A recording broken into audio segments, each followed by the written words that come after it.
వారాహి నవరాత్రుల మొదటి రోజున తప్పకుండా వినాల్సిన వారాహి ద్వాదశ నామాలు అందరం కలిసి జపిద్దాం.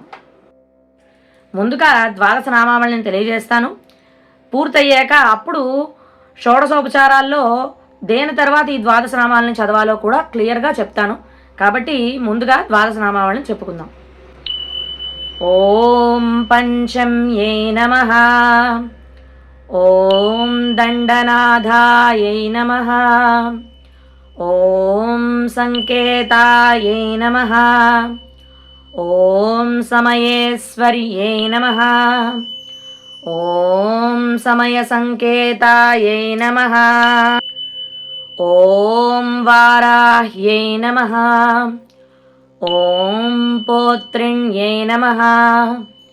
ఓం శివాయై నమః. ఓం వార్తాళ్యై నమః.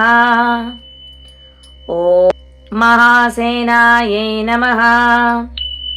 ఓం ఆజ్ఞాచక్రేశ్వర్యై నమః. ఓం అరిజ్ఞై నమః. ఇవి వారాహి ద్వాదశ నామావళి. ద్వాదశ అంటే 12 నామాలన్నమాట. వారాహిదేవి యొక్క ముఖ్యమైన 12 నామాలు ఇలా చెప్పబడ్డాయి. అయితే ఈ 12 నామాల్ని వారాహిదేవి అర్చనలో ఉపయోగించాలి అని చెప్పుకుంటున్నాం కదా. అయితే ఏ సమయంలో ఉపయోగించాలి అని తెలియని వాళ్ళందరికీ కూడా తెలియజేస్తున్నాను.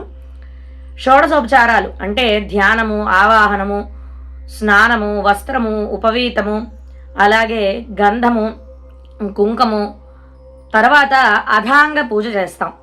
అమ్మవారి యొక్క అథాంగ పూజ అష్టోత్తరము, వారాహి అష్టోత్తరంతో కూడా పూజ చేసుకోవాలని చెప్తారు కదా.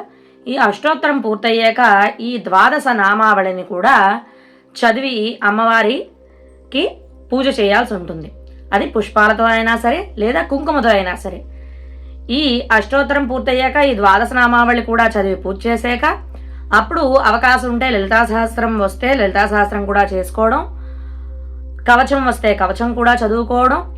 ఆ తర్వాత అప్పుడు ధూపము, దీపము, నైవేద్యము, హారతి, మంత్రపుష్పము, సర్వోపచారాలు అన్నీ చేసుకోవాలి.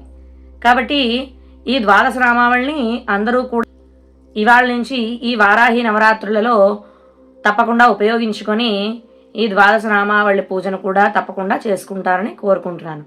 అలాగే ఈ వారాహి నవరాత్రులలోనే అమ్మవారి యొక్క ఇంకా ఎన్నో స్తోత్రాలని, శ్లోకాలని కూడా నా ఛానల్లో వీడియోస్గా పెట్టబోతున్నాను.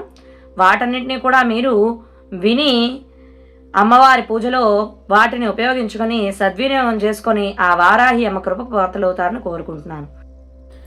రేపు వారాహి నవరాత్రుల 2వ రోజు ప్రత్యేక వీడియోతో మళ్ళీ కలుద్దాం. నన్ను నా ఛానల్ని లైక్ చేసి, షేర్ చేసి, సబ్స్క్రైబ్ చేసి ఇంకా మున్ముందు సపోర్ట్ చేస్తారని కోరుకుంటున్నాను.